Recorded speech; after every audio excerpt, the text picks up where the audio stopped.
ಬಗ್ಗೆ ನಾವು ಮಾತಾಡೋಣ. ಈಗ ನಮ್ಮ ಜೊತೆ ಸಾಮಾಜಿಕ ಕಾರ್ಯಕರ್ತರಾಗಿರುವಂತಹ ಜೆರಾಲ್ಡ್ ಅವರು ಇದ್ದಾರೆ. ಸರ್, ಕಾರ್ಯಕ್ರಮಕ್ಕೆ ಸ್ವಾಗತ. ನಮಸ್ತೆ ಸರ್, ಈಗ ಪಂಪ್ವೆಲ್ ಕಂಕನಾಡಿ ರಸ್ತೆ ಅಭಿವೃದ್ಧಿಗೊಳ್ತಾ ಇದೆ. ಒಂದಿಷ್ಟು ದಿನದ ಒಂದು ಕನಸೇನು ಅದು ನನ್ಸಾಗ್ತಾ ಇದೆ ಅಂತ ಹೇಳ್ಬೋದು. ಸೊ ಇದ್ರ ಬಗ್ಗೆ ನೀವೇನ್ ಹೇಳ್ತೀರಾ ಅಂತ. ನಾನು ಮೊದಲನೇದಾಗಿ ಇದನ್ನು ಕನಸು ಅಂತೇಳಿ ಹೇಳುವುದಿಲ್ಲ. ಓಕೆ, ಇದು ಇವರ ಕ್ರಿಮಿನಲ್ ಒಫೆನ್ಸ್ ಇವರದು. ಓಕೆ, ಇವರು ಏನ್ ಮಾಡಿ, ಯಾಕಂತ ಹೇಳಿದರೆ ಈಗ ಅಲ್ಲಿ ದಾಮಾರ್ ಇದ್ದದ್ದು ಒಳ್ಳೆ ಇತ್ತು, ಸ್ವಲ್ಪ ಹೊಂಡ ಗಿಂಡ ಬಿದ್ದು ನಾನು ಪ್ರತಿಭಟನೆಗೆ ಕೂತಿದ್ದೇನೆ. ಈಗ ಇಡೀ ಕರ್ನಾಟಕ ರಾಜ್ಯದಲ್ಲಿ ಎಲ್ಲಾ ರಸ್ತೆ ದಾಮಾರ್ ಇದ್ದದನ್ನು ಕಾಂಕ್ರೀಟ್ ಮಾಡುವುದಿಲ್ಲ. ಈಗ ಮಳೆಗಾಲಕ್ಕೆ ದಾಮಾರ ಹಾಳಾಗ್ತದೆ, ರೋಡ್ ಹಾಳಾಗ್ತದೆ. ಅದು ಯಾವುದರಿಂದ ಆಗುವುದು? ಕಳಪೆ ಗುಣಮಟ್ಟದ ಕಾಮಗಾರಿ. ಓಕೆ, ಈಗ ರಾಷ್ಟ್ರೀಯ ಹೆದ್ದಾರಿಗಳು ನ್ಯಾಷನಲ್ ಹೈವೇ ಡಾಮಾರ್ ಉಂಟಂತೆ, ಸಿಟಿ ಒಳಗಡೆದು ಕಾಂಕ್ರೀಟ್ ಅಂತೆ. ಹಾಗಾದ್ರೆ ಹೈವೇ ರಸ್ತೆಗಳಿಗೆ ಕೊಡೆ ಹಿಡಿತಾರೆ ಮಳೆ ಬರುವಾಗ. ಅಲ್ಲಿ ಬರುವುದು ಮಳೆ ಪ್ರಮಾಣ ಮತ್ತೆ ಈ ಡಾಮಾರ್ ರಸ್ತೆ ಹೈವೇಗೆ ಬರುವುದು ಮಳೆ ಮತ್ತೆ ಸಿಟಿ ಒಳಗಡೆ ಬರುವುದು ಸೇಮ್ ಅಲ್ಲ ಮಳೆ. ಆಯ್ತು. ಅದರ ನಂತರ ನಾನು ಹೇಳಿದ ಮಾತುಗಳನ್ನು ಪ್ರಮಾಣ ಮಾಡಿ ಹೇಳ್ತೇನೆ, ಸತ್ಯ ಅಂತ ಹೇಳಿ. ಅದು ಮತ್ತೆ ಏನು ವೈಜ್ಞಾನಿಕ ಏನು ಯಾರಿಗೂ ದೂಷಿಸುವಾಗೋಸ್ಕರ ಹೇಳುವ ಮಾತುಗಳಲ್ಲ, ಸತ್ಯವಾದ ಮಾತುಗಳು. ಈಗ ಕಾರ್ಕಳ ರಸ್ತೆಯಿಂದ ಆ ಘಾಟಿ ಶಿವಮೊಗ್ಗಕ್ಕೆ ಹೋಗ್ತದೆ. ನಮ್ಮ ಯಾವ್ದು ಘಾಟಿ ಇತ್ತು? ಮಿಲಿಟರಿ ಅವರು 35 ವರ್ಷದ ಮೊದಲು ಮಾಡಿತ್ತು ರಸ್ತೆ. 36 ವರ್ಷ ಆಯ್ತು. ಇವತ್ತಿಗೂ ಒಂದೇ ಒಂದು ಹೊಂಡ ಬಿದ್ದಿಲ್ಲ. ಅದು ಬಹುಶಃ ರಾಜ್ಯ ಹೆದ್ದಾರಿ. ನಮ್ಮ ಕಾರ್ಕಳದಿಂದ ಶಿವಮೊಗ್ಗಕ್ಕೆ ನಾವು ಹೋಗ್ತೇವೆ, ಅಲ್ಲಿ ಹೋಗುವ ಘಾಟಿ ಯಾವ್ದು? ಈ ಶಿರಾಡಿ ಮತ್ತೆ ಸಂಪಾದಿ ಇದಲ್ಲ, ಆ ಕಡೆ ಕಾರ್ಕಳದಿಂದ ಮೇಲ್ಗಡೆ ಹೋಗುವ ರಸ್ತೆ. ಮಿಲಿಟರಿ ಮಾಡಿದ ರಸ್ತೆ 35 ವರ್ಷ ಏನಾಗಿಲ್ಲ, ಒಂದು ಹೊಂಡ ಬಿದ್ದಿಲ್ಲ. ಮಾಳಘಾಟಿ. ಹೌದು. ಈಗ ಮಂಗಳೂರಿನಲ್ಲಿ ಇರುವ 5 ಲಕ್ಷಕ್ಕಿಂತ ಮೇಲ್ಪಟ್ಟ ಕಾಮಗಾರಿಗಳಿಗೆ KRECಯ ವಿಜ್ಞಾನಿಗಳು ಎಂದರೆ ಅವರು ಅಲ್ಲಿ ಪ್ರೊಫೆಸರ್ಸ್ ಬಂದು ಅದರ ಗುಣಮಟ್ಟವನ್ನು ಟೆಸ್ಟ್ ಮಾಡ್ಲಿಕ್ಕಿತ್ತು ಬಿಲ್ ಕೊಡುವ ಮೊದಲು. ಈಗ ಬಿಲ್ಗಳಾಗುವಾಗ ಉಸ್ತುವಾರಿ ಸಚಿವ ಒಂದು ಫೋನ್ ಮಾಡಿದರೆ ಬಿಲ್ ಪಾಸ್, ಅಂದ್ರೆ ಗುಣಮಟ್ಟ ನೋಡ್ಲಿಕ್ಕಿಲ್ಲ. ಅದರ ನಂತರ ಈಗ ಇಲ್ಲಿ ನಮ್ಮ ಸಿಟಿ ಒಳಗಡೆ ಲಾಂಚ್ ವೇದು ರಸ್ತೆ, ನಮ್ಮ ಐಲ್ಯಾಂಡ್ ನಿಂದ ಮೋತಿಮಾಲ್ ರಸ್ತೆಯಿಂದ ಅಥವಾ KEBಗೆ ಹೋಗುವ ರಸ್ತೆ ಸುಮಾರು 20 ಫೀಟ್ ಅಗಲ ಉಂಟದ್ದು ದಾಮಾರ್ ಮಾಡಿದ್ದಾರೆ. ಆಯ್ತೆ. ಆಗ ಅದರ ನಂತರ 1960-65 ಇಸವಿಯಲ್ಲಿ ಡ್ರೈನೇಜ್ ಬಂದದ್ದು. 65 ಇಸವಿ ಮತ್ತು 2026 ಇಸವಿ ನಮ್ಮ ಜನಸಂಖ್ಯೆ ಎಷ್ಟು ಜಾಸ್ತಿ ಆಯ್ತು. ಆ ಹೆಗ್ಗಣ ಹೋಗುವಷ್ಟು ಸೋರೈತ ಪೈಪ್ಗಳು ನಡುವು ರಸ್ತೆಯಲ್ಲಿ ಇರುವಾಗ ಅಲ್ಲಿ ನಾಳೆ ಜನಸಂಖ್ಯೆ ಜಾಸ್ತಿ ಆಗಿ ಇವಾಗಲೇ ಜನಸಂಖ್ಯೆ ಜಾಸ್ತಿ ಉಂಟು. ಆ ಡ್ರೈನೇಜ್ ಪೈಪ್ ಸಾಕಾಗ್ತದೆ, ಆ ಡ್ರೈನೇಜ್ ಹೋಗ್ಲಿಕ್ಕೆ ಹರಿವು. ಅದನ್ನು ಡಮ್ಮಿ ಮಾಡಿ ಎಡಬಲ ಬದಿಯಿಂದ ಹೊಸ ಲೈನ್ ಹಾಕ್ಬೇಕಲ್ಲ ಡ್ರೈನೇಜಿಗೆ. ಹೌದು. ಅದರ ನಂತರ ಇದೇ ರಸ್ತೆಯಲ್ಲಿ ತುಂಬೆಯಿಂದ ಬರುವ ನೀರಿನ ಆ ತೋರ ಪೈಪ್ಗಳು ಪಾಸ್ ಆಗ್ತವೆ.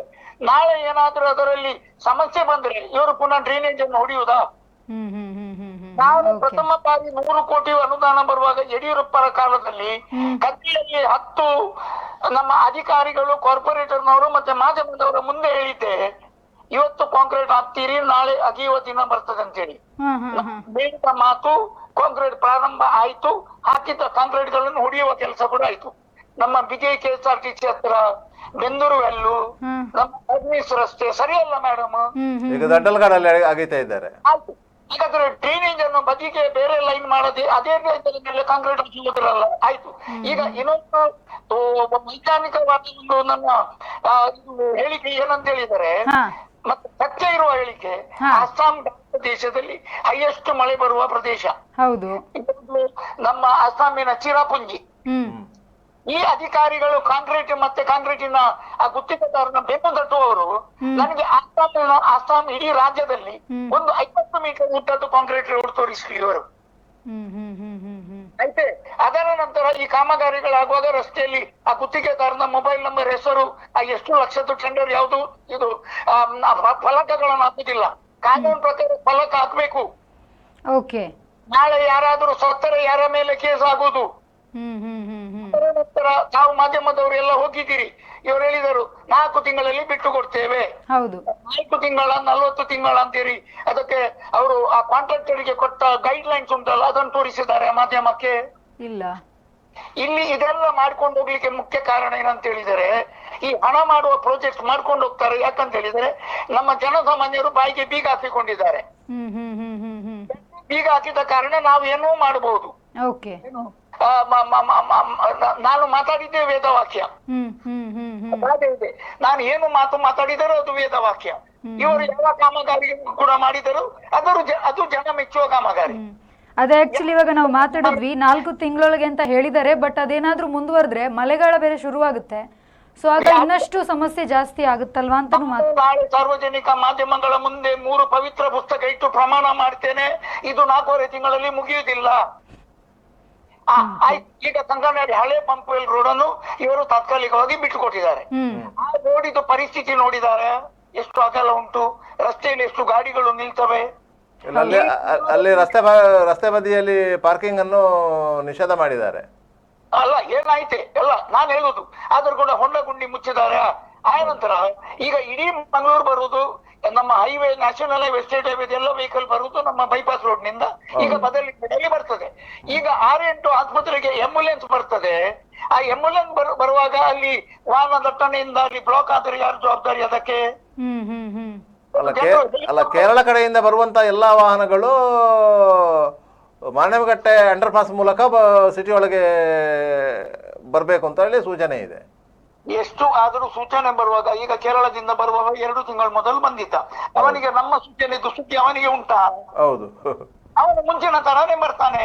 ಇವರೇನು ಹೆಲಿಕಾಪ್ಟರ್ನಲ್ಲಿ ಮೇಲ್ಗಡೆ ಓದಿ ಹ್ಯಾಂಡ್ ಬಿಲ್ಸ್ ಹಂಚಿದ್ದಾರೆ, ಅದರ ಮ್ಯಾಪ್ ಬಿಸಾಕಿಕೊಂಡು ಬಂದಿದ್ದಾರೆ ಇವರು ಜನರು. ನೀವು ಎಕ್ಕಿರಿ ಮತ್ತೆ ಇದನ್ನು ಓದಿರಿ ಅಂತೇಳಿ ಬರೇ ಮಾಧ್ಯಮದಲ್ಲಿ ಮತ್ತೆ 1-2-3 ಹೇಳಿಕೆಗಳನ್ನು ಕೊಟ್ಟ ಕೂಡಲೇ ಎಲ್ಲ ಜನರಿಗೂ ಅರ್ಥ ಆಗ್ತದೆ. ನೋಡಿ, ಇವತ್ತು ಬೆಳಿಗ್ಗೆ ಗೋವಾದಿಂದ ಬರುವ ಮಿನಿದ ಲಾರಿ ಸ್ಕೂಲ್ ಬಸ್ಸಿಗೆ ಹೊಡೆದು 7-8 ಮಕ್ಕಳಿಗೆ ಇದಾಗಿದೆ, ಜೀವಾಣಿ ಆಗಿದೆ. ಯಾರು ಇದನ್ನು ಕಂಟ್ರೋಲ್ ಮಾಡ್ತಾರೆ? ಲಾರಿಗಳಲ್ಲಿ ಭಾರತ ದೇಶದ ಮೋಟಾರ್ ವೆಹಿಕಲ್ ಆಕ್ಟ್ ಪ್ರಕಾರ ಪ್ರತಿ ಮಿನಿ ಲಾರಿ, ದೊಡ್ಡ ಲಾರಿಗಳಲ್ಲಿ ಕಂಡಕ್ಟರ್ ಕ್ಲೀನರ್ ಇರ್ಬೇಕು. ಕೊರೋನಾದ ಟೈಮ್ ನಲ್ಲಿ ಕಂಡಕ್ಟರ್ ಕ್ಲೀನರ್ ಗಳನ್ನು ತೆಗ್ದರು ಇವರು ಲಾರಿಗಳಿಂದ.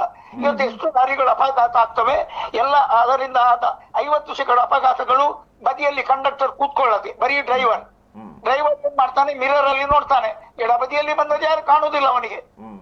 ಅದರ ಬಗ್ಗೆ ಯಾಕೆ ಇವರು ಚಿಂತನೆ ಮಾಡುವುದಿಲ್ಲ? ಹೌದು ಹೌದು ಹೌದು. ಬೈಪಾಸ್ ರೋಡಿಗೆ ಮೇಡಮ್ ಇವರು ಹೊಸ ರೋಡಿಗೆ ಸ್ಯಾಂಕ್ಷನ್ ಮಾಡಿದ್ದಾರೆ, ಸರಿ ಒಪ್ತೇನೆ. ಹೊಂಡಗಳಿಗೆ ಎಷ್ಟು ಇದು ಇಂಪಾರ್ಟೆನ್ಸ್ ಕೊಟ್ಟಿದ್ದಾರೆ. ನಮ್ಮ ಮಂಗಳೂರು ನಗರದಲ್ಲಿ ಎಷ್ಟು ಹೊಂಡ ಗುಂಡಿಗಳು ಉಂಟು, ಆ ಹೊಂಡ ಗುಂಡಿಗಳಿಂದ ಎಷ್ಟು ಮಂದಿ ಸತ್ತಿದ್ದಾರೆ, ಎಷ್ಟು ಮಂದಿ ಕೈಕಾಲು ಮುರಿದಿದ್ದಾರೆ, ಇವರು ಅದನ್ನು ನೋಡ್ಕೊಂಡಿದ್ದಾರೆ ಇವರು. ಕರೆಕ್ಟ್ ಕರೆಕ್ಟ್, ಇದು ಕರೆಕ್ಟ್. ನೀವು ಒಂದೇ ರೋಡಿಗೆ ಬೆಳ್ಳಿ ರೋಡ್ ಮಾಡಿ, ಹಂಪನಕಟ್ಟೆಯಲ್ಲಿ ಕೇಸರ ರೋಡಿಗೆ ಬೆಳ್ಳಿಯ ಸೀಟ್ಗಳನ್ನು ಹಾಕಿ, ಸ್ಮಾರ್ಟ್ ಸಿಟಿ ಯೋಜನೆಯಿಂದ ಹಣ ಉಂಟಂತೇಳಿ. ಆದ್ರೆ ಒಂದು ಕಡೆ ನೀವು ಕಾಂಕ್ರೀಟ್, ಬೆಳ್ಳಿ ಅಥವಾ ಬಂಗಾರ ಏನೋ ಹಾಕ್ತೀರಿ, ಮತ್ತೊಂದು ಕಡೆ ಅವರು ಏನು ಮಣ್ಣಿನಲ್ಲಿ ನಡ್ಕೊಂಡು ಬಂದು ಆರೋಗ್ಯ ಹಾಳು ಮಾಡ್ಕೊಳ್ಬೇಕಾ?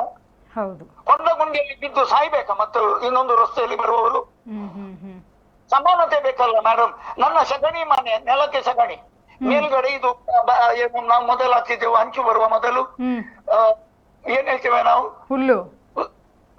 ಹುಲ್ಲಿದು ಮಾಡು. ನಾನು ಮನೆಗೆ 1 ಲಕ್ಷ ರೂಪಾಯಿದು ಸೋಫಾ ತಂದಿರ್ತೇನೆ. ಆ ಮನೆಗೆ 1 ಲಕ್ಷದ ಸೋಫಾ ಅದು ಸೂಟ್ ಆಗ್ತದ? ಮನೆ ಇಲ್ಲ ಇಲ್ಲ, ಖಂಡಿತ ಸರ್ವತೋಮುಖ ಅಭಿವೃದ್ಧಿ ಆಗ್ಬೇಕಲ್ಲ ಮೇಡಮ್. ಹೌದು ಹೌದು, ಖಂಡಿತ ಸರ್. ಇವರೆಲ್ಲ ಅಭಿವೃದ್ಧಿಗೆ ಕೈ ಹಾಕೋದು ಅವರಿಗೆ ಹಣ ಮಾಡುವಕ್ಕೋಸ್ಕರ. ಸೈಕಲ್ ಅಲ್ಲಿ ಹೋದ ಕಾರ್ಪೊರೇಟರ್, ನಾನು ಯಾವ್ದು ದಾಕ್ಷಿಣ್ಯ ಇಲ್ಲದ ಹೇಳ್ತೇನೆ, ಇವತ್ತು 10-15 ಕೋಟಿದು ಒಡೆಯ. ಬೇರೆಯವರ ಹತ್ರ ಚಾ ಕಾಫಿ ಭಿಕ್ಷೆ ಬೇಡಿದವ ಮಂಗಳೂರಿದ ಒಬ್ಬ ಕಾರ್ಪೊರೇಟರ್, ಮುಂಚೆ 30 ಈಗ 60. ಆ 30 ಇರುವಾಗ ಕಾರ್ಪೊರೇಟರ್ ಒಬ್ಬನು ಚಾ ಭಿಕ್ಷೆ ಬೇಡಿದವ, ಇವತ್ತು ಅವ್ರ ಹತ್ರ 15 ಕೋಟಿ ರೂಪಾಯಿ ಉಂಟು. ಹೇಗೆ ಈ ಪ್ರತಿಯೊಂದು ಕಾಮಗಾರಿಯಲ್ಲಿ ಕಮಿಷನ್. ಆದ್ರೆ ದೇವರ ಒಂದು ಶಿಕ್ಷೆ ಉಂಟು, ಅದಕ್ಕೆ ಕರ್ಮ ಅಂತ ಹೇಳಿ ಹೇಳ್ತಾರೆ. ಅದು ಮಾತ್ರ ಪ್ರತಿಯೊಬ್ಬನಿಗೆ ಸಿಕ್ಕಿದೆ, ಇನ್ನು ಮುಂದೆ ಕೂಡ ಸಿಗ್ತದೆ. Yes yes, thank you sir, thank you ನಮ್ಮ ಜೊತೆ ಮಾತನಾಡಿದಕ್ಕೆ, ಥ್ಯಾಂಕ್ ಯು.